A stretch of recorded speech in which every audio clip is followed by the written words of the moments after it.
Pneumonia, फिर interstitial pneumonia है, ठीक है, और हॉस्पिटल एक्वायर्ड निमोनिया है और एस्पिरेशन निमोनिया है। अगर एक बंदा खाना खा रहा है या एक बंदा कुछ भी खा रहा है लेकिन गलती से फूड पार्टिकल एसोफेगस की बजाय ट्रेकिया में चली जाए तो उससे जो निमोनिया होगा वो क्या है, एस्पिरेशन निमोनिया। मेजर सर्जरी हम एम्प्टी स्टमक पे कराते हैं, इसका वजह यह है कि बाद में क्या ना हो जाए, एस्पिरेशन निमोनिया। ये हमने सारी चीज़ें पढ़ी है, ठीक है जी। फिर नेक्स्ट पॉइंट ये था कि ऐसा निमोनिया जिसमें सिम्टम्स एब्सेंट होते हैं तो इंटरस्टिशियल निमोनिया है, इसको एटिपिकल वॉकिंग निमोनिया भी कहते हैं, और इसका लीडिंग काज माइकोप्लाज्मा है। क्या है, माइकोप्लाज्मा। फिर निमोनिया के कुछ स्टेजेस होते हैं लेकिन वो फिर इंटरनल मेडिसिन में आते हैं कि लोबार निमोनिया में स्टेज ऑफ कंजेशन होता है, रेड हेपेटाइजेशन क्या है, ग्रे हेपेटाइजेशन क्या है, रिजोल्यूशन क्या है, लेकिन वो बाद में क्लिनिकल में आते हैं।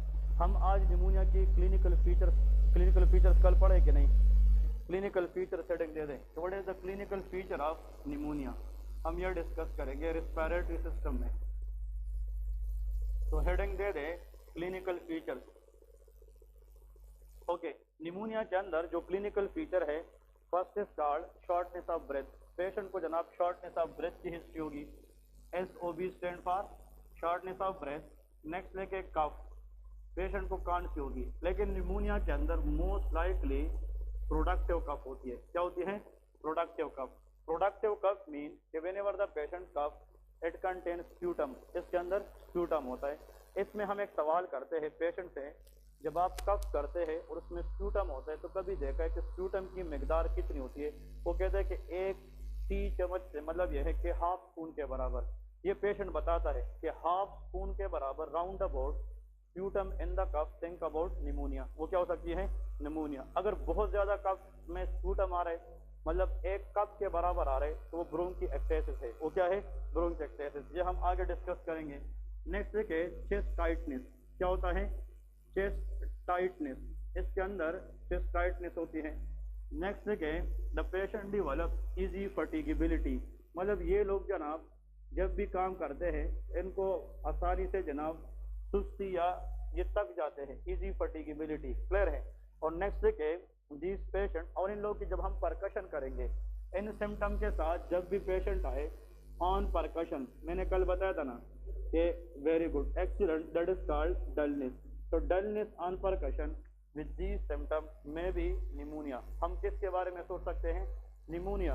अब हमें नहीं पता कि है कि नहीं, लेकिन we can think about it. और हम फिर कब कहेंगे कि डेफिनेटली है, जब हम एक्सरे करेंगे। क्या करेंगे, एक्सरे।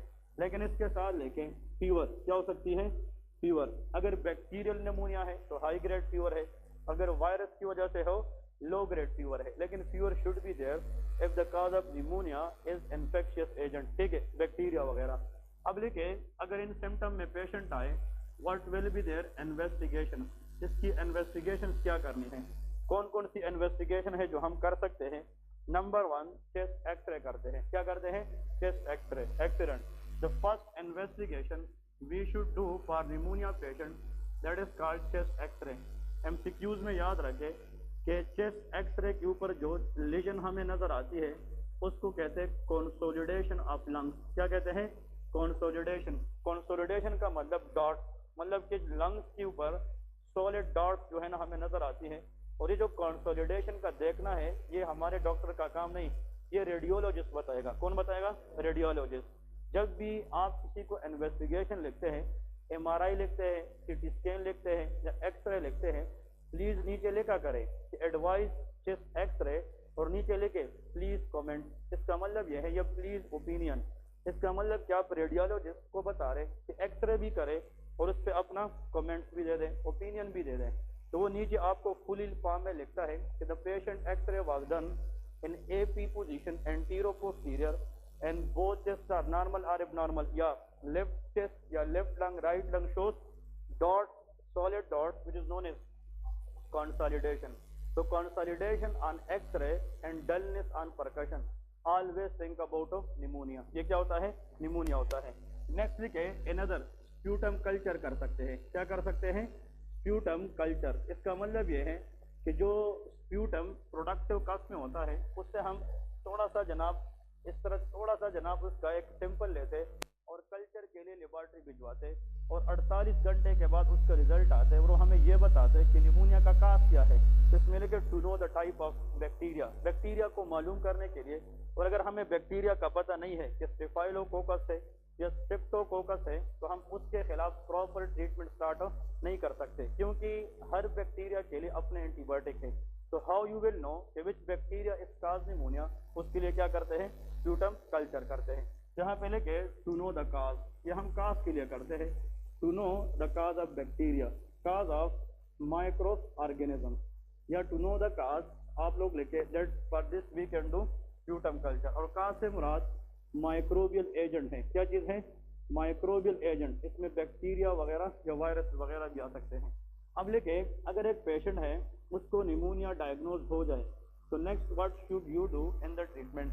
सबसे पहले तो लिखे इन पेशेंट के अंदर डिस्निया होता है, ऑक्सीजन की कमी होती है, तो बाहर से हम क्या प्रोवाइड करेंगे, ऑक्सीजन। तो लेके सप्लीमेंटल ऑक्सीजन, हम क्या देंगे, सप्लीमेंटल ऑक्सीजन।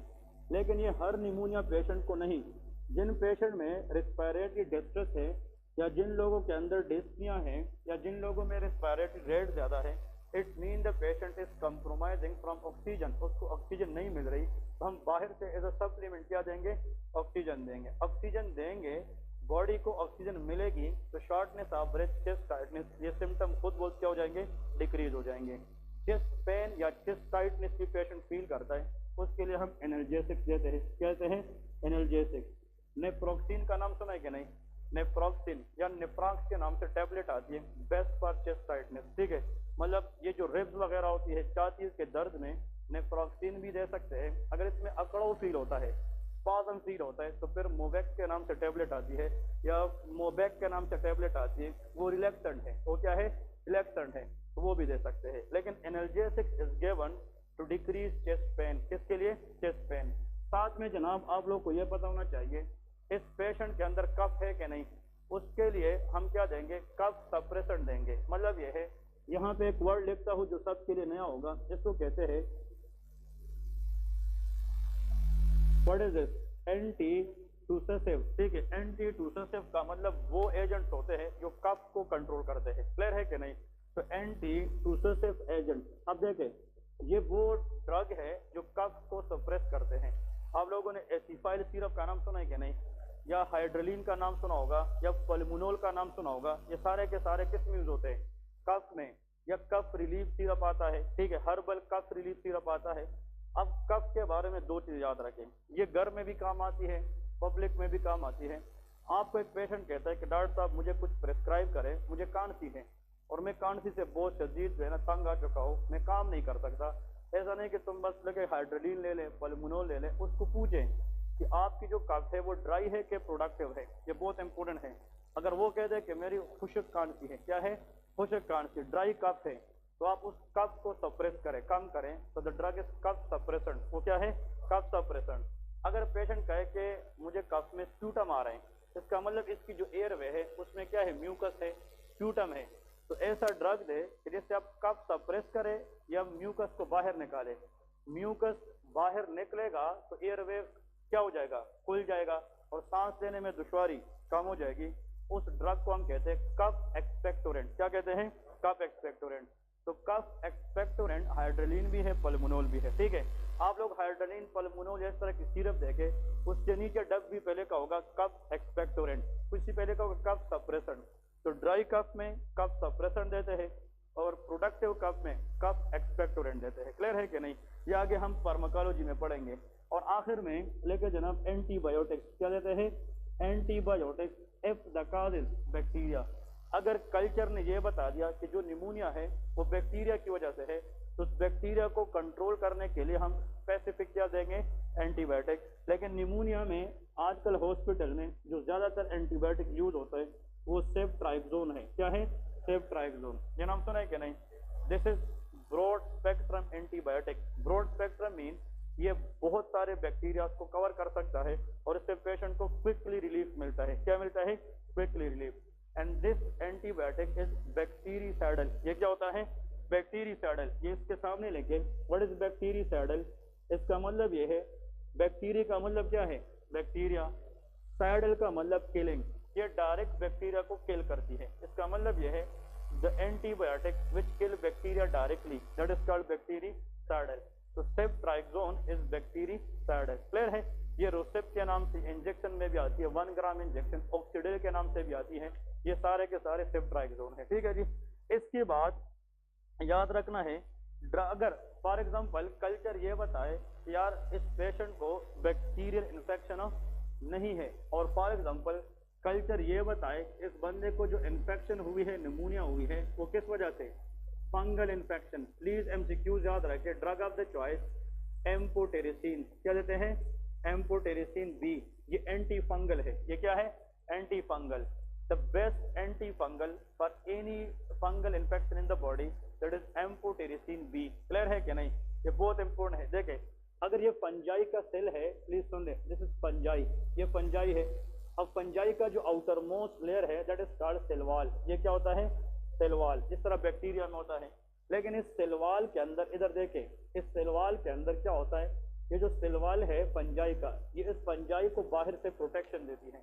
अगर हम इस कमरे के दीवारों को तोड़ें तो उसकी प्रोटेक्शन खत्म हो जाएगी। इसका मतलब ये है, ये जो एम्फोटेरिसिन है, इसमें एम्फो मीन पोर, पोर का मतलब ये है होल। ये जो एम्फोटेरिसिन है, ये फंजाई के अंदर सेल वॉल में क्या क्रिएट करता है? होल, पोर करता है। तो अनवांटेड मटेरियल बाहर से फंजाई को जाएगी और एसेंशियल सब्सटेंसेस फंजाई से बाहर आएगी। तो can fungi survive? No. The drug which can create hole in the cell wall of fungi and kill that fungi, that is called amphotericin B. लेकिन एमसीक्यूज ये है कि amphotericin B is not indicated to a patient who has chronic renal failure. ये बहुत important है। तो जब भी एम्फोटेरिसिन बी देते हैं तो याद रखें, पूछा जाए कि आपको गुर्दे का मसला तो नहीं है, क्योंकि amphotericin B can cause nephrotoxicity. ये क्या करा सकती है? नेफ्रोटॉक्सिसिटी। ये हम इंजेक्शन में देते हैं। और एम्फोटेरिसिन बी कुछ लोगों में इंजेक्शन के बाद एबनॉर्मल हिस्टामिन रिलीज करती है। क्या चीज? Histamine. And histamine can cause allergy. वो क्या कराती है? एलर्जी। तो एम्फोटेरिसिन बी इंजेक्शन के बाद अगर इंसान को खारिश वगैरह, प्लूराइटिस होता है और फीवर आता है, दैट इज नॉर्मल, तो कुछ देर के बाद वो ठीक हो जाता है। तो याद रखें, लेकिन एम्फोटेरिसिन बी के बारे में सिर्फ याद रखना है कि दैट इज नेफ्रोटॉक्सिक। ये क्या होता है? Nephrotoxic, and that is best. एक पेशेंट है, उसको टीनिया इन्फेक्शन है, ये फंगल इन्फेक्शन स्किन पे है कहीं पे। एथलीट फुट का नाम सुना है कि नहीं? जो टोस के दरमियान जगह है वो इस तरह कच्ची हो जाती है, मतलब ये ज्यादा पानी में रहने की वजह से, या जब बारिश ज्यादा होती है तो इंसान की यहाँ पे जो टोस के अंदर इन्फेक्शन होता है, इसको हम एथलीट फुट कहते हैं। क्या कहते हैं? एथलीट। तो इसके ऊपर हम पाउडर लगाते हैं। क्या लगाते हैं? पाउडर लगाते हैं। और हमें घर में बताया जाता है कि उसको पानी से बचा के रखें, इसको ड्राई रखें। वजह यह है कि fungal infection never ever grow in dry environment. Fungal love to grow in moist environment. जहाँ पे पानी ज्यादा होगा, मॉइस्चर ज्यादा होगा, वहाँ पे फंगल इन्फेक्शन के चांसेस ज्यादा। या घरों में या होटल्स के अंदर या किसी भी पब्लिक एरिया में जहाँ पे वाटर की टैंकी होती है, उस टैंकी के साथ आप लोगों ने इस तरह ग्रीन कलर का एक ग्रोथ देखा होता है कि नहीं? उस ग्रीन कलर ग्रोथ का मतलब ये फंजाई है।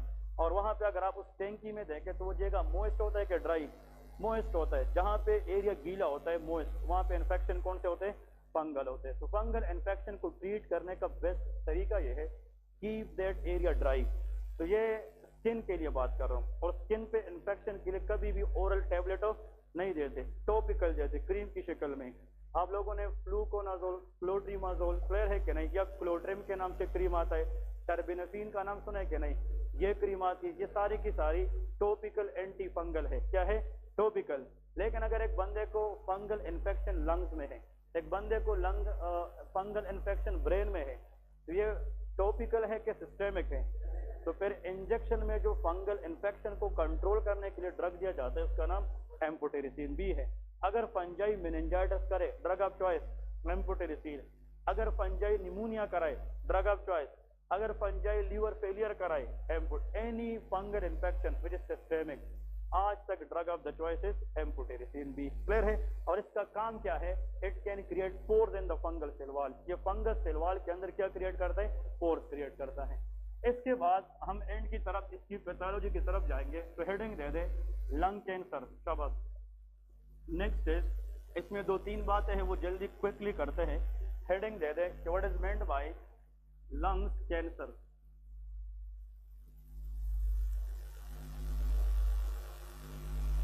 शाबाश।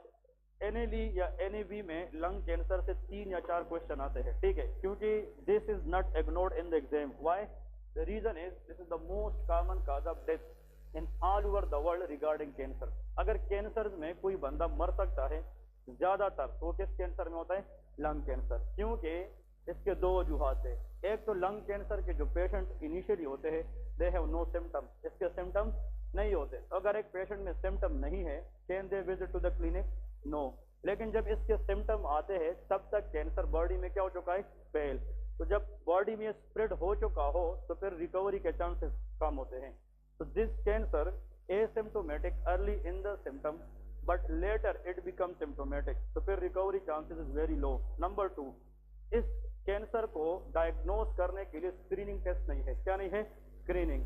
तो अगर एक कैंसर को हम स्क्रीन नहीं कर सकते, अर्ली डायग्नोज नहीं कर सकते, तो वो फिर कब डायग्नोज होगा? Very late.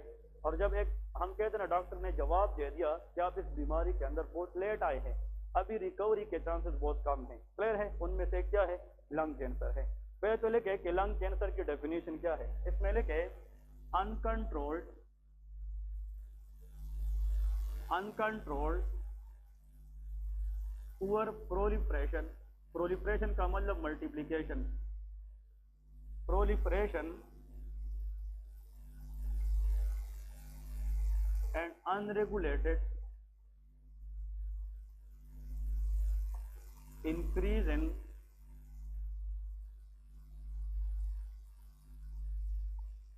numbers of cells in lungs। अब देखिए कैंसर में सेल का जो नंबर है वो इंक्रीज हो जाता है, लेकिन that increase in the number of cell should be uncontrolled. इस तरह बॉडी के एक मैकेनिज्म है, बॉडी को अगर जरूरत है तो वो 2 से सेल को 3 भी कर सकता है, 3 से 8 भी कर सकता है, लेकिन एक लिमिट तक। लेकिन अगर सेल का नंबर बढ़ता रहे और वो बॉडी का ना सुने तो क्या है? अनकंट्रोल्ड है। ज्यादा प्रोलिफरेशन है कि कम? ज्यादा। पुअर प्रोलिफरेशन है और अनरेगुलेटेड है। तो अगर सेल का नंबर बढ़ता रहे और वो बॉडी की काबू से बेकाबू हो जाए, अनकंट्रोल्ड हो जाए, पुअर प्रोलिफरेट हो जाए, अनरेगुलेट हो जाए, तो फिर उस कैंसर, उस एरिया को हम क्या कहेंगे? कैंसर। लेकिन अगर ये प्रोलिफरेशन अनकंट्रोल्ड सेल की जो है वो कहाँ पे हो रही है? लंग्स में, तो उसको हम फिर क्या कहेंगे? लंग्स कैंसर कहेंगे। क्लियर है? तो याद रखे 2 बातें। इसका मतलब ये है एक पेशेंट है उसमें कैंसर है, कैंसर ब्लड का भी हो सकता है, कैंसर ऑर्गन का भी हो सकता है। इनमें से जब भी हम टेस्ट करते हैं तो नॉर्मल से वो सेल कई गुना क्या हो जाते हैं? बढ़ जाते हैं। अब मैं कहता हूँ कि WBC, ये आप आम मिसाल लेते हैं, WBC व्हाइट ब्लड सेल, इसका नॉर्मल लिमिट ब्लड CP में 4000 से लेके 11000 होता है। कितना होता है? 4000 से लेके 11000। हम कहते हैं कि WBC का काम इन्फेक्शन के खिलाफ फाइट करना है। WBC की मिसाल बॉडी के लिए आर्मी का है, फाइट करना है इन्फेक्शन के खिलाफ। अगर WBC लिमिट ज्यादा है दैट इज गुड साइन और bad? Good sign within limit, limit is the key. लेकिन अगर ये 11000 से बढ़ जाए, 20000, 50,000, 1 लाख तक जाए, 2 लाख तक जाए, तो that is a danger sign. अब आप कहोगे कि sir WBC is a good for the body, तो जितना हम ज्यादा करें that is a good sign, लेकिन excess of everything is bad. ये पॉइंट याद रखें, लिमिट से क्रॉस नहीं करना चाहिए। जब WBC 50,000 को क्रॉस करें, किसको? 50, then excess WBC is regulated or unregulated? Unregulated and uncontrolled। फिर जो फूड बंदा खाएगा, जो WBC 50,000 से बढ़ गई है और फूड से जो एनर्जी है वो उससे वो खाती रहती है, तो जो फूड बंदा लेगा उसकी जो एनर्जी है वो कंज्यूम करती है एक्सेस WBC, लेकिन वो बॉडी को नहीं मिलती। बात समझ गए कि नहीं? तो कहने का मतलब कि सेल का नंबर कैंसर में हमेशा बढ़ जाता है, लेकिन उस बढ़ने को हम कौन सा मैकेनिज्म? अनकंट्रोल और अनरेगुलेट कहेंगे। अगर वो नंबर सेल का बढ़ जाए किसके अंदर? लंग्स में, तो उसको क्या कहेंगे? लंग्स कैंसर कहेंगे। सवाल क्या है? लो, मैं नहीं समझा। स्लो पोएज नहीं,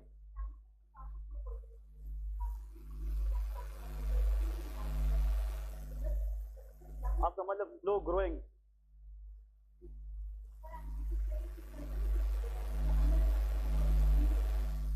कि आपका मतलब यह है कि कैंसर इनिशियली एसिम्टोमेटिक होते हैं, इसके सिम्टम का पता नहीं चलता।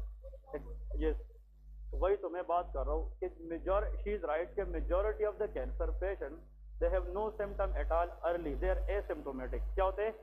और अगर आएंगे भी एक कैंसर, यार मैं गाँव में रिसेंटली आप लोग को एक मैंने केस बताया था कि एक पेशेंट था, वो बिल्कुल ठीक था नॉर्मल से, लेकिन सिर्फ उसकी जो घर वाली है उसने सिर्फ नोट किया है कि 1-2 दिन से थोड़ा सा जनाब लेजी है। मैंने जाकर उसकी ब्लड सीपी कराई और उसका WBC काउंट 1,98,000 आया। 1,98,000, इसका मतलब नॉर्मली 11,000 है, तो इसका मतलब कितना गुना बढ़ गया। फिर मैं कंफ्यूज हो गया, मैंने कहा यार ये लेबॉर्ट्री खराब है। फिर मैंने शौकत खानम से कराया, वो भी 1,98,000 दे रहा था। फिर मैंने आकर CMH में उसकी बोन मेरो बायोप्सी की, तो उसमें फिलाडेल्फिया क्रोमोसोम 922 क्रोमोसोम ट्रांसलोकेशन आया, and that is CML, chronic myeloid leukaemia. अब वो बंदा आज तक ठीक है, वो बिल्कुल ठीक है, वो अपना काम भी कर रहा है, everything is normal, but still the patient has cancer. तो मेनी कैंसर आर एसिम्प्टोमेटिक। तो ये लोग नॉन स्पेसिफिक सिम्टम के साथ आते हैं, जैसा कि नोजिया, जैसा कि वेट लॉस। अब every weight loss is not a cancer, but cancer can lead to weight loss.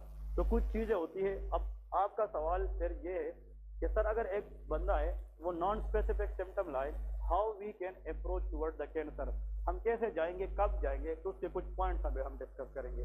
कौन कौन सी चीजें दिखनी चाहिए पेशेंट में जिसके जरिए हम सोच सके कि may be that is a cancer, वो हम अभी पढ़ रहे हैं, ठीक है। अब लेके काज क्या है, रिस्क फैक्टर क्या है लंग कैंसर के।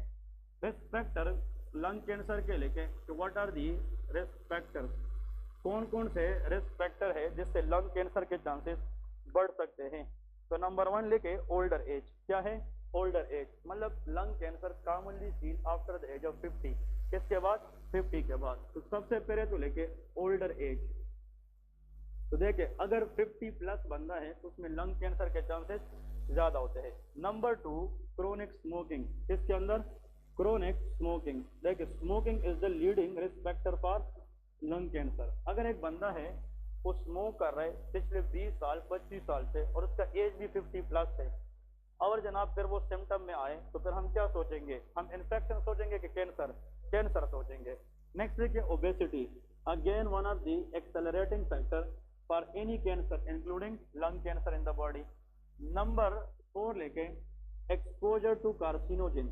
किस चीज को? Exposure to carcinogen. What is carcinogen? Excellent. Cancer causing agent, they are called carcinogen. Different factories के अंदर ऐसी केमिकल यूज होती है, अगर वो बंदा इनहेल करता रहे तो उसमें क्या हो सकता है? कैंसर। फॉर एग्जांपल एस्बेस्टोस का नाम सुना है कि नहीं? That is called asbestos. ठीक, ये फैक्ट्री में यूज होता है, दिस कैन कॉज कैंसर।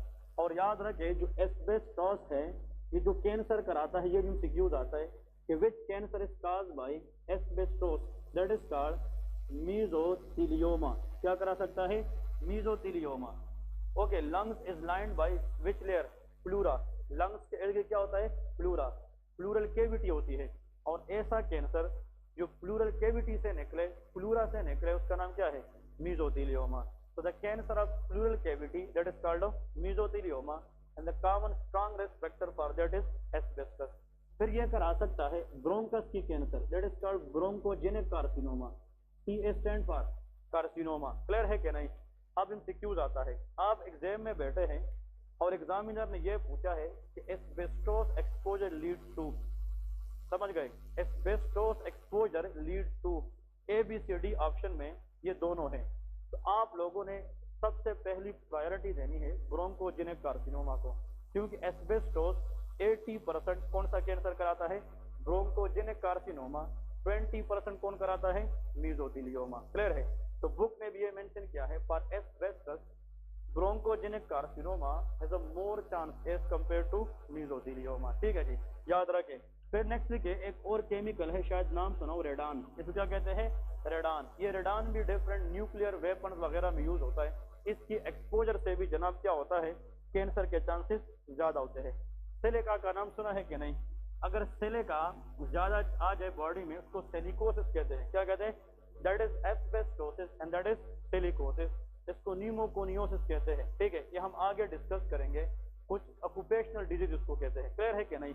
लेकिन कहने का मतलब ये है कि अगर एक बंदा है वो ऐसी फैक्ट्री में काम कर रहा है जिसकी एक्सपोजर इन चीजों को होती है, तो वो भी अगर वो 2 साल 10 साल 15 साल तक इनहेल करता रहे, तो ये एजेंट्स भी बाद में जाकर क्या करा सकते हैं, लंग कैंसर। इसलिए कहते हैं कि फैक्ट्री वर्कर्स को फेस मास्क पहनना चाहिए और अपने प्रॉपर बॉडी को जनाब उसको एक्सपोज मतलब नहीं करना चाहिए, उसको कवर करना चाहिए। क्या करना चाहिए, cover, because they are lead to cancer. हमारे गांव में तो नहीं, आगे जनाब मर्दान में एक केस आया था पहले, ये भी बहुत इंटरेस्टिंग था। वो बंदा जनाब डायग्नोज हुआ था हॉजकिन लिम्फोमा में। किस चीज में, Hodgkin lymphoma, any cancer that arises from lymph node that is lymphoma. अब उस बंदे की जब हमने हिस्ट्री देखी, वो पिछले 28 साल से रेडियोथेरापी कर रहा था। क्या कर रहा था, रेडियोथेरापी। वो खुद कैंसर को ट्रीट कर रहा था, वो डॉक्टर नहीं था लेकिन डॉक्टर के साथ असिस्टेंट था, फार्मा, ठीक है। लेकिन वो कहता कि हम कैंसर को ट्रीट करने के लिए radiotherapy is a treatment of cancer. तो कहते हैं हम रेडिएशन पास, एंड रेडिएशन को अगर आप एक्सपोज है for long run, that radiation which is the treatment of cancer can also lead to cancer. वो भी क्या करा सकती है। तो exposure to radiation was the key for that person. और वो हॉजकिन लिम्फोमा बाद में कन्वर्ट हो गया नॉन हॉजकिन में। किसमें, नॉन हॉजकिन। और 3 साल के अंदर वो ब्रेन और हार्ट को फेल करके डेथ करा चुका था। क्लियर है कि नहीं। तो कहने का मतलब जहां पे भी आप काम कर रहे हैं, रेडिएशन है, कार्सिनोजेनिक एजेंट है, तो वहां पे बॉडी को प्रॉपर्ली कवर करना चाहिए। ठीक है जी, ये बहुत इंपॉर्टेंट है। आजकल जो फैक्ट्री है वो एक प्रॉपर ड्रेस भी देते हैं उसके लिए, ताकि आपकी जो सेंसिटिव एरियाज हैं वो एटलीस्ट क्या हो जाए, वो कवर हो जाए। और specially nose and mouth, because we can inhale through the nose and mouth. ठीक है जी, ये जनाब डिफरेंट रिस्क फैक्टर है। और आखिर में लेके पॉजिटिव फैमिली हिस्ट्री। कौन सी, पॉजिटिव फैमिली हिस्ट्री। इसका मतलब ये है कि lung cancer can run in the family as well. तो लंग कैंसर फैमिली में भी रन कर सकता है। अब यहाँ पे इसमें जनाब यहाँ पे लेके टाइप कि लंग कैंसर की टाइप्स कौन कौन सी हैं। इसमें सिर्फ 2-3 एमसीक्यूज हैं। लंग से आने वाला एक कैंसर होता है, उसको कहते हैं स्मॉल सेल लंग कार्सिनोमा। इसका नाम क्या है, small cell lung carcinoma. C stand for carcinoma, very good. और इसका एक और नाम भी है, इसको हम स्मॉल ओट सेल कार्सिनोमा भी कहते हैं। ओके, आज तक जितने एग्जाम्स दे के आया हो या जिन लोगों को पढ़ाया है, ठीक है ना, तो माय एक्सपीरियंस है कि अगर लंग कैंसर में 3 से 4 क्वेश्चन जो आते हैं, उनमें से 2 जो क्वेश्चन है 50-50 वो इस कैंसर से आते हैं। क्योंकि इस कैंसर के बारे में आप लोगों ने जानना है कि what is small cell lung carcinoma. सबसे पहले इसका लेके लोकेशन, इसकी लोकेशन क्या है, ठीक है। नंबर 1 लेके यहाँ पे अगर हम लंग्स को देखें, for example this is lungs. अब देखें ये जो है ये लंग्स की पेरिफेरी है। क्या है, पेरिफेरी, मार्जिन से। और ये लंग का क्या है, सेंटर। ये जो कैंसर है ये वाला small cell lung, that is mainly arises from which part of the lung, central part. तो सबसे पहले तो लेके ये लंग्स के बिल्कुल मिड से निकलता है। क्लियर है कि नहीं। मेजॉरिटी लोगों में देखा गया है कि small cell lung carcinoma arises from which part of the lung, center part. जिस तरह यार सेल होता है ना, सेल, तो सेल के अंदर न्यूक्लियस का नाम सुना है कि नहीं। सेल के अंदर न्यूक्लियस साइट होता है कि सेंटर में, सेंटर में। इसी तरह अगर हम लंग्स को सेल ले लें तो न्यूक्लियस मीन सेंटर से आने वाला कैंसर एक क्या हो सकता है, स्मॉल सेल लंग कार्सिनोमा। बस समझ रहे कि नहीं।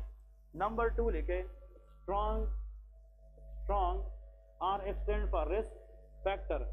स्मॉल सेल लंग कार्सिनोमा का स्ट्रॉन्ग रिस्क फैक्टर है क्रोनिक स्मोकिंग। वो क्या है, क्रोनिक स्मोकिंग। यहाँ पे लेके कि जो लोग ज्यादा स्मोक करते हैं और ज्यादा टाइम तक करते हैं और वो अपनी न्यूट्रिशन का ख्याल भी ना रखे, इसका मतलब ये है। हाँ, एक और केस बताने लगा हूँ कि ये असल में हमारे रिलेटिव्स के अंदर है।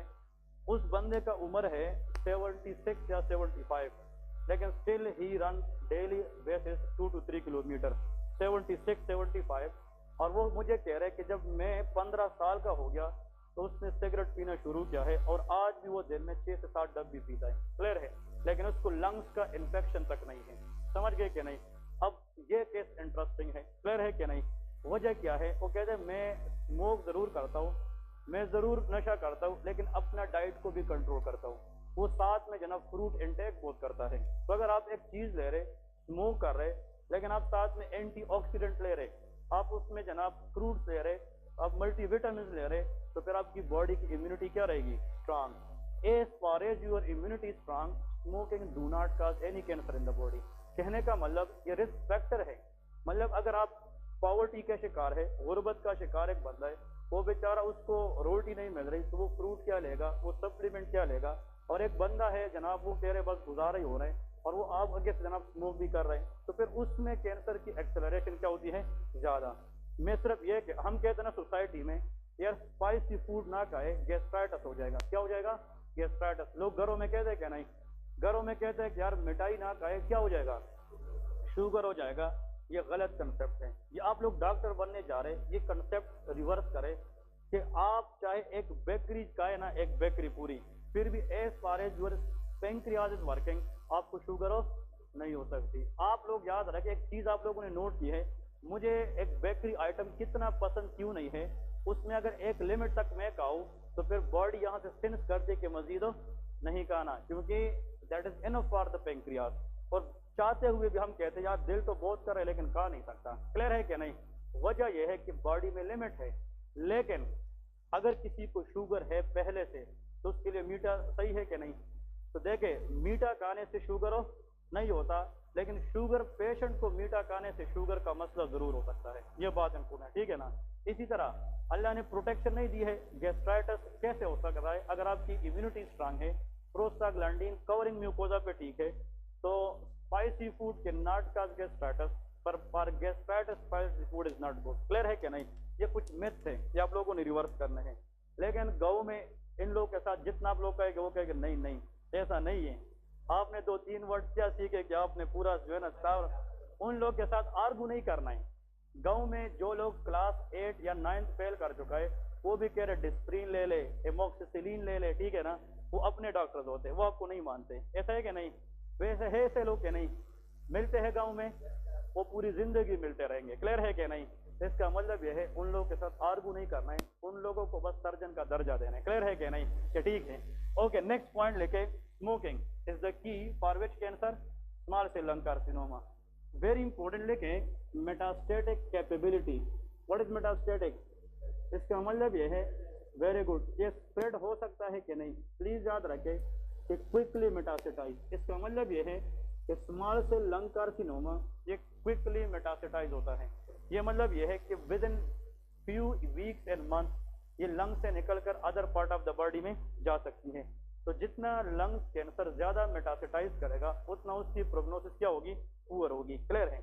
यहाँ पे मैंने कैसे याद किया था, देखिए स्मॉल सेल लंग कार्सिनोमा, इसमें जो सेल्स होंगे कैंसर के अंदर लंग्स में उसकी साइज क्या है, स्मॉल, और जो चीज छोटी होती है तो उसकी जनाब भागने की एबिलिटी ज्यादा होती है, तो क्विकली मेटास्टेटाइज करता है। क्लियर है कि नहीं, इस तरह याद रखें। लेकिन एमसीक्यूज वाली एरिया ये है, एसोसिएशन लेके, एसोसिएशन एमसीक्यूज वाले एरिया ये है, प्लीज इंपोर्टेंट वन। नंबर 1 के एग्जामिनर ये पूछेगा कि ऐसा लंग कैंसर बताए जिसमें एक्टोपिक एडीएच हार्मोन बनता है। क्या बनता है, ectopic ADH production. ADH stand for, ADH is a hormone which help in the retention of water from the kidney।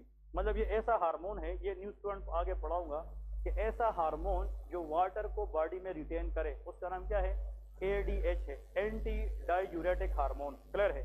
अब देख इस मौसम में देखे अगर एक बंदा है वो पानी नहीं पीता तो मतलब स्वेटिंग तो हो रही है ना, तो बॉडी का कंटेंट बॉडी में क्या हो रहा है, वो फ्लूइड का कम हो रहा है, तो we are maybe dehydrated. लोग होते हैं इन दिनों में क्या नहीं। अब डिहाइड्रेशन में जब फ्लूइड इनटेक बॉडी का कम हो जाए, बात समझ गए, तो हमारी यहाँ पे ब्रेन में ग्लैंड है जिसका नाम है पिट्यूटरी ग्लैंड। क्या है, पिट्यूटरी ग्लैंड, नाम सुना है, जिसको master gland of the body कहते हैं। वो एक हार्मोन रिलीज करता है, उसका नाम क्या है, ADH है। और ADH जो है ये किडनी में जाकर क्या करता है, जो वाटर है उसको रिटेन करता है और यूरिन वॉल्यूम को कम करते हैं। तो इन दिनों में चाहे हम जितना भी पानी ज्यादा पिए एज कम्पेयर टू सर्दियों के मौसम में यूरिन की फ्लो कम होती है, क्योंकि जो वाटर हम ले रहे हैं वो बॉडी कंज्यूम कर रही है, हमारी बॉडी को वाटर की जरूरत ज्यादा होती है। बात इस तरह है कि नहीं। अब याद रखें कि डिहाइड्रेशन को बचाने के लिए बॉडी की वाटर बैलेंस मेंटेन करना किस हार्मोन का काम है, ADH है। ये कहाँ से आता है, लेकिन अगर ये लंग से आना शुरू करे, कहाँ से, तो ये नॉर्मल है कि एबनॉर्मल। एबनॉर्मल के लिए जो वर्ड यूज होता है पैथोलॉजी में, इसको एक्टोपिक कहा जाता है। क्या कहा जाता है, एक्टोपिक। तो normally ADH come from the lung, but अगर फ्रॉम पिट्यूटरी ग्लैंड, लेकिन अगर ये एबनॉर्मली कहाँ से आना शुरू करे, तो इसको एक्टोपिक एडीएच प्रोडक्शन कहते हैं। तो यहाँ पे याद रखें, आज इस पेशेंट में स्मॉल सेल लंग कार्सिनोमा में एडीएच ज्यादा होगा कि कम?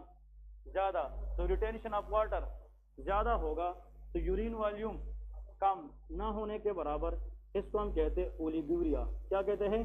ओलिगूरिया, डिक्रीज यूरिनेशन, क्योंकि एडीएच का काम वाटर रिटेंशन है, तो यूरिन को कम करेगा, ओलिगूरिया होगा। नेक्स्ट लिखे यहाँ पे, अगर यूरिन में वाटर की मिकदार कम हो जाए तो यहाँ पे बर्निंग सेंसेशन होगी कि नहीं? बर्निंग सेंसेशन इन यूरिन, ठीक है, in urine, burning sensation in urine. और दूसरी बात, यहाँ पे ये सिर्फ वाटर को रिटेन करता है, ये बहुत इंपॉर्टेंट बात है।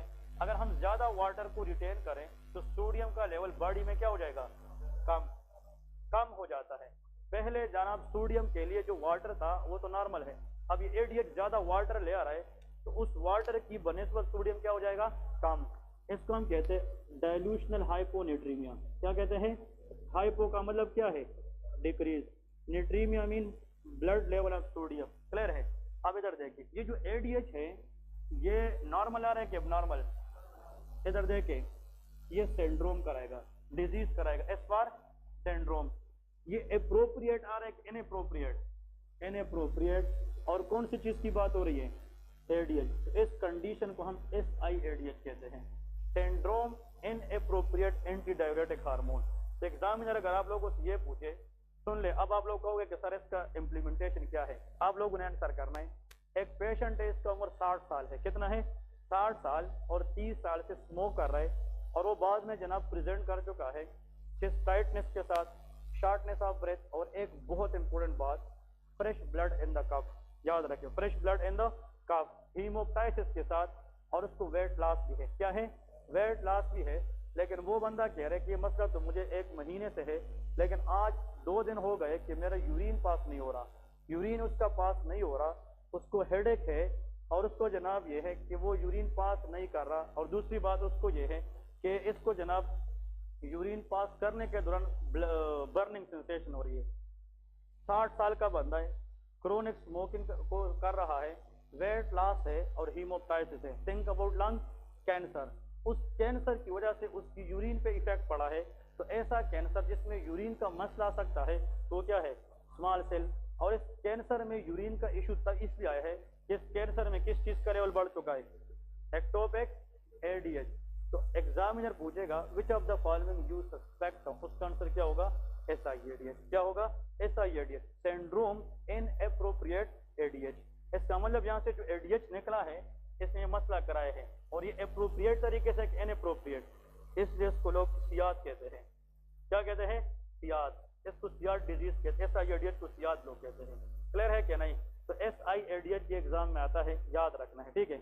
एक और कंडीशन, फिर आप लोगों को यहाँ से इसमें कुछ 2-3 पॉइंट्स और याद रखें। अब हम कौन सा कैंसर पढ़ रहे हैं? शाबाश, वेरी गुड। नंबर 2 लिखे ectopic. Ectopic mean abnormal production of ACTH hormone. which hormone? ACTH hormone. Stand for, ACTH का मतलब है, सुन ले, वेरी गुड, एड्रीनो कार्टिको ट्रोपिक या ट्रोपिन हार्मोन। ये नाम सुना है कि नहीं? एड्रीनो कार्टिको ट्रोपिक हार्मोन, प्लीज याद रखें। एड्रीनो कार्टिको ट्रोपिक हार्मोन, जिसका नाम ACTH है, ये भी पिट्यूटरी ग्लैंड से आता है। कहां से आता है? पिट्यूटरी, मतलब ब्रेन के अंदर पिट्यूटरी ग्लैंड से। और इसने क्या करना है? ये एड्रीनल ग्लैंड पे जाकर काम करता है। किडनी के ऊपर एक ग्लैंड पड़ा है जिसका नाम क्या है? Adrenal gland. क्या है? एड्रीनल। और ये भी पता होना चाहिए कि जब ACTH पिट्यूटरी ग्लैंड से आकर किस ग्लैंड पे काम करे? Adrenal gland. ये वहां से कार्टिसोल हार्मोन रिलीज करता है। क्या चीज? कार्टिसोल, जिसको नेचुरल स्टीरॉयड कहते हैं। और कार्टिसोल के बहुत सारे काम हैं। क्लियर है? लेकिन अगर ACTH पिट्यूटरी की बजाय कहां से आना शुरू करें तो इसको एक्टोपिक ACTH कहेंगे। तो जितना ACTH ज्यादा होगा, प्लीज सुन ले, ACTH, तो ये फिर किस ग्लैंड पे जाएगा? Adrenal gland. और एड्रीनल ग्लैंड से किस चीज की रिलीज को बढ़ाएगा? Very good, cortisol. और जब कार्टिसोल लेवल बॉडी में बढ़ जाए तो इसको हम कहते हैं कुशिंग सिंड्रोम। तो क्या कहते हैं? Cushing syndrome. ये भी MCQs में आता है। क्लियर है? What is Cushing syndrome? It is characterized by increase level of which hormone? Cortisol due to increase level of ACTH। Clear है क्या नहीं? तो याद रखे कुशिंग सिंड्रोम के अंदर जब पेशेंट आता है उसकी मून शेप फेस होता है, राउंडेड फेस, ठीक है ना। बफेलो हम्स नाम सुना है क्या नहीं? इन लोगों में जो पेरिफेरी है, हाथ और जो पाँव है, ये थिन होते हैं, क्या थिन, और जो ट्रंक है, चेस्ट और ये जो एब्डोमेन है, इसमें फैट ज्यादा होती है, ओबेसिटी। तो truncal obesity, buffalo hums and moon faces, that is which feature? Cushing syndrome. Clear है? ये आप लोग आगे पढ़ाऊंगा डिटेल से तो कुशिंग सिंड्रोम क्या है। लेकिन एग्जामिनर ये पूछेगा कि कुशिंग सिंड्रोम के अंदर किस हार्मोन का लेवल बढ़ता है? That is called hypercortisolism. इसको क्या कहते हैं? हाइपरकार्टिसोल। और कार्टिसोल तब बढ़ता है जब किस चीज का लेवल बढ़ता है? तो नॉर्मली ये कहां से आता है? Very good. लेकिन अगर ये कैंसर सेल से आना शुरू करे लंग से, तो वो कैंसर कौन सा होगा? स्मॉल सेल लंग कार्सिनोमा होगा। क्लियर है कि नहीं? और लास्ट में लेके another last important point, antibodies against calcium channel. Which channel? Calcium channel and pre synaptic neuron, ये सबसे इंपोर्टेंट है, ठीक है। एंड प्री साइनेप्टिक न्यूरॉन आप लोग बाद में फर्स्ट एड पढ़ेंगे या कोई और बुक पढ़ेंगे, you people will love to read it because everything is there, लेकिन I want to clarify that, ठीक है। ये सारी चीजें वहां पे लिखी है। अब सुन ले, यहाँ पे न्यूरॉन की बात करें, this is a nerve. Neuron का एक पार्ट होता है एक्सॉन। क्या होता है? एक्सॉन। ये एक न्यूरॉन है और ये दूसरा न्यूरॉन है, ये आपस में इस तरह मिले होते हैं। साइनेप्स का नाम सुना है क्या नहीं? एक न्यूरॉन दूसरे के साथ आपस में मिलता है by the help of synapse. अब ये साइनेप्स स्पेस को कहते हैं, स्पेस को हम कहते हैं साइनेप्टिक क्लेफ्ट। क्या कहते हैं? साइनेप्टिक क्लेफ्ट कहते हैं। अब ये न्यूरॉन इस साइनेप्स से ऊपर है और ये नीचे, ये पहले न्यूरॉन है और ये बाद में है। Anything which is before that is called pre. किस चीज से? साइनेप्स से, इसको प्री साइनेप्टिक न्यूरॉन कहते हैं। ये नाम सुने क्या नहीं? और इसको हम क्या कहेंगे? Post synaptic neuron. क्लियर है? अब यहाँ पे याद रखे, ये तो न्यूरॉन, इसको हम कहते हैं, ये भी न्यूरॉन है और ये भी न्यूरॉन है, इसके दरमियान ये जंक्शन है कि नहीं, इसको हम कहते हैं न्यूरोलॉजी के अंदर NNJ, न्यूरो न्यूरोनल जंक्शन। क्या है? Neuro neuronal junction. लेकिन मैं अगर यहाँ पे इस तरह फॉर एग्जाम्पल इस हाथ को इस तरह मूव करता हूँ तो आई कैन सेंस यहाँ पे कुछ हो रहा है। वजह यह है कि मैं न्यूरॉन को नहीं टच कर रहा, मैं मसल को टच कर रहा हूँ, क्योंकि हर मसल को अपनी न्यूरॉन्स आई है। क्या है? न्यूरॉन। अगर हम ऐसा करें कि ये न्यूरॉन ले ले और ये क्या चीज ले ले? मसल। कि भाई बॉडी की अगर हम बात करें तो हर मसल के साथ अपना क्या अटैच है? न्यूरॉन। तो इसको हम कहेंगे न्यूरोमस्कुलर जंक्शन। इसको क्या कहेंगे? न्यूरो। ब्रेन में न्यूरॉन न्यूरॉन जंक्शन को न्यूरो न्यूरोनल जंक्शन कहते हैं और बॉडी में न्यूरॉन और मसल के दरमियान जंक्शन को न्यूरो मस्कुलर जंक्शन कहते हैं। समझ रहे क्या नहीं? अब इधर देखें, इस प्री साइनेप्टिक न्यूरॉन के अंदर एक न्यूरोट्रांसमीटर बनता है जिसका नाम है एसिटाइलकोलिन। यह नाम सुना है क्या नहीं? क्या है? एसिटाइलकोलिन। अब एसिटाइलकोलिन अगर इस प्री साइनेप्टिक न्यूरॉन से बाहर निकले और किस पे जाए? तो मसल पे, उसके लिए एक रिसेप्टर होता है जिसका नाम है मस्कुरेनिक रिसेप्टर। कौन सा? मस्कुरेनिक रिसेप्टर, जिसको M रिसेप्टर भी कहते हैं। तो ये भी बहुत इंपॉर्टेंट MCQs है कि एसिटाइलकोलिन जब न्यूरॉन से निकलती है तो मसल के ऊपर किस रिसेप्टर पे अटैच होता है? मस्कुरेनिक। और जब ये एसिटाइलकोलिन इस पे अटैक करता है तो उससे मसल कंट्रैक्ट हो जाते हैं। क्या हो जाते हैं? कंट्रैक्ट। आपको मैं कहता हूँ यार अपनी मसल को कंट्रैक्ट करे, जोर लगाए, और इस मसल में अगर यहाँ पे रेजिस्टेंस कंट्रैक्शन है, पावर है, तो एसिटाइलकोलिन किस पे काम कर रहे हैं? मस्कुरेनिक रिसेप्टर पे। और अगर मसल फ्लॉपी हो जाए, रिलैक्स हो जाए और बंदा उसको चाहते हुए भी कंट्रैक्ट नहीं कर सकते, तो किस चीज का काम खराब है? एसिटाइलकोलिन। अब याद रखिए इंपॉर्टेंट पॉइंट। अब हम जा रहे हैं इस तरफ, फॉर एग्जाम्पल रास्ते में सामने से कोई बॉल वगैरह आ रही है, कोई चीज आ रही है और आपने एकदम देखा, तो आप क्विक रिएक्शन में अपने आप को प्रोटेक्ट कर दे, तो मसल अगर बिल्कुल रिलैक्स पड़े होंगे तो आप लग जाएंगे। इस तरह बूढ़े लोग होते हैं उसकी रिलैक्सिबिलिटी ज्यादा होती है तो वो प्रोटेक्शन कम कर दे। जवान बंदा होता है वो जल्दी क्विकली उसको स्टॉप कर देता है, क्योंकि हमारी मसल रिफ्लेक्शन स्ट्रांग है। और वो किस वजह से? Acetylcholine, because of which receptor? Muscarinic. अब इधर देखें, ये जो एसिटाइलकोलिन है इसको रिलीज करना पड़ेगा साइनेप्टिक किस में? क्लेफ्ट में। किस में? Synaptic cleft. और फिर जाकर ये काम किस में करेगा? मस्कुरेनिक। तब मसल क्या होगी? कंट्रैक्ट होगी। लेकिन इस एसिटाइलकोलिन को प्री साइनेप्टिक न्यूरॉन से, ये बहुत इंपॉर्टेंट बात है, रिलीज करने के लिए यहाँ पे जनाब बाहर से एक बंद आएगा और वो क्या है, वो कैल्शियम है। वो क्या है, calcium. Calcium is very high outside the neuron. Calcium का लेवल न्यूरॉन में नहीं, न्यूरॉन से बाहर ज्यादा होता है, एक्स्ट्रा सेलुलरली। अब सुन ले, ब्रेन को पता चलता है कि क्या चीज रिलीज करना है, एसिटाइल कोलिन। तो ब्रेन क्या करता है, प्री साइनेप्टिक न्यूरॉन की जो मेम्ब्रेन में चैनल है इसको खोल देते हैं और यहाँ से क्या आना शुरू करता है, और this calcium drag acetylcholine to release it and act on the muscular receptor. Clear है? ओके, अगर मैं ये सवाल पूछूं आप लोगों से, अब माशाल्लाह इतने आप लोग हो चुके हैं, what is the function of calcium in the body? Calcium का एक काम क्या है? हाँ, वेरी गुड। फर्स्ट काम is contraction of the muscle. क्या है? मसल है। Number 2, very good, calcium make the bone strong, क्योंकि बोन के ऊपर कैल्शियम होता है, BMD, bone mass density. Calcium make the teeth strong, ठीक है। Calcium act as a clotting factor, coagulation में काम करता है। और calcium help in the release of acetyl choline. अगर ये एसिटाइल कोलिन रिलीज ना होता तो मसल कंट्रैक्शन हो ना होती। बात समझ रहे क्या नहीं? अब सुन ले, होता ये है, बात है दो है कि मसल कंट्रैक्ट तब होंगे जब किसकी रिलीज होगी, और वो रिलीज तब होगी जब बाहर से क्या चीज है, कैल्शियम आ जाए। समझ गए जी? अब देखें, अगर किसी को स्मॉल से लेके कैंसर वही चल रहे हैं तो इसमें लॉजिकल चीजें ज्यादा है। अगर लंग्स के अंदर एक कैंसर है जिसका नाम क्या है, स्मॉल सेल, तो जो कैंसर सेल होते हैं लंग्स के अंदर वो एबनॉर्मल क्या बनाना शुरू करती है, एंटीबॉडीज। क्या चीज? एंटीबॉडीज। तो स्मॉल सेल लंग कार्सिनोमा में जो लंग्स के कैंसर सेल है, in some people they are producing what, abnormal antibodies. और वो एंटीबॉडीज जाकर किस चैनल के खिलाफ रिएक्ट करती है, कैल्शियम चैनल के खिलाफ, where in presynaptic neuron. अब सुन ले, मसला लंग्स में है, टिश्यू न्यूरॉन पे चला गया है। इन लोगों में ये एंटीबॉडी इस कैल्शियम चैनल को ब्लॉक करेगी क्या नहीं? हाँ जी।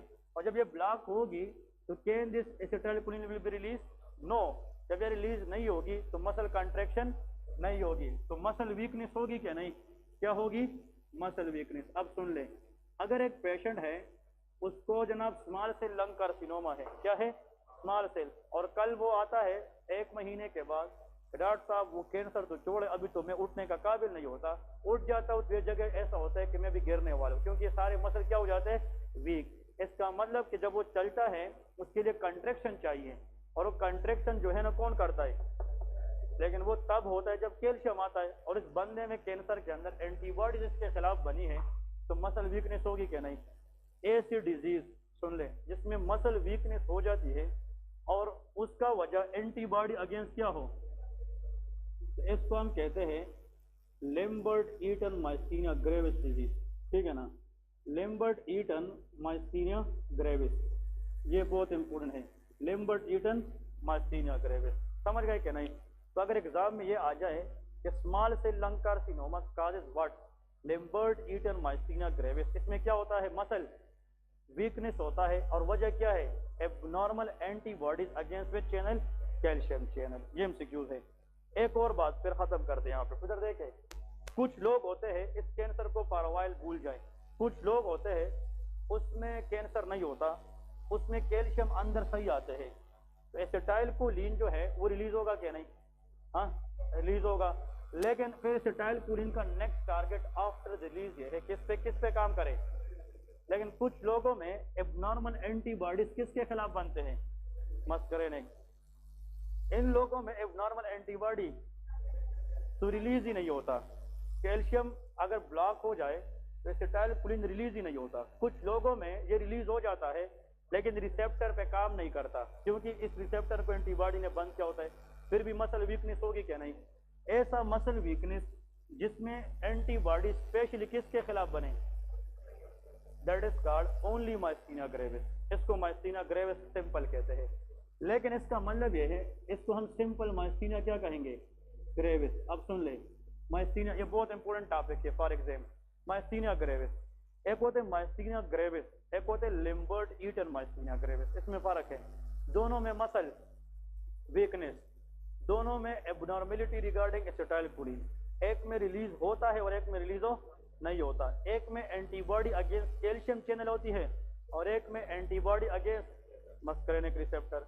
तो ऐसा मसल वीकनेस जिसमें एंटीबॉडी किस चैनल को ब्लॉक करे, और एसिटाइल कोलिन रिलीज ही ना हो जाए तो वो लिम्बर्ट ईटन माइस्थीनिया है।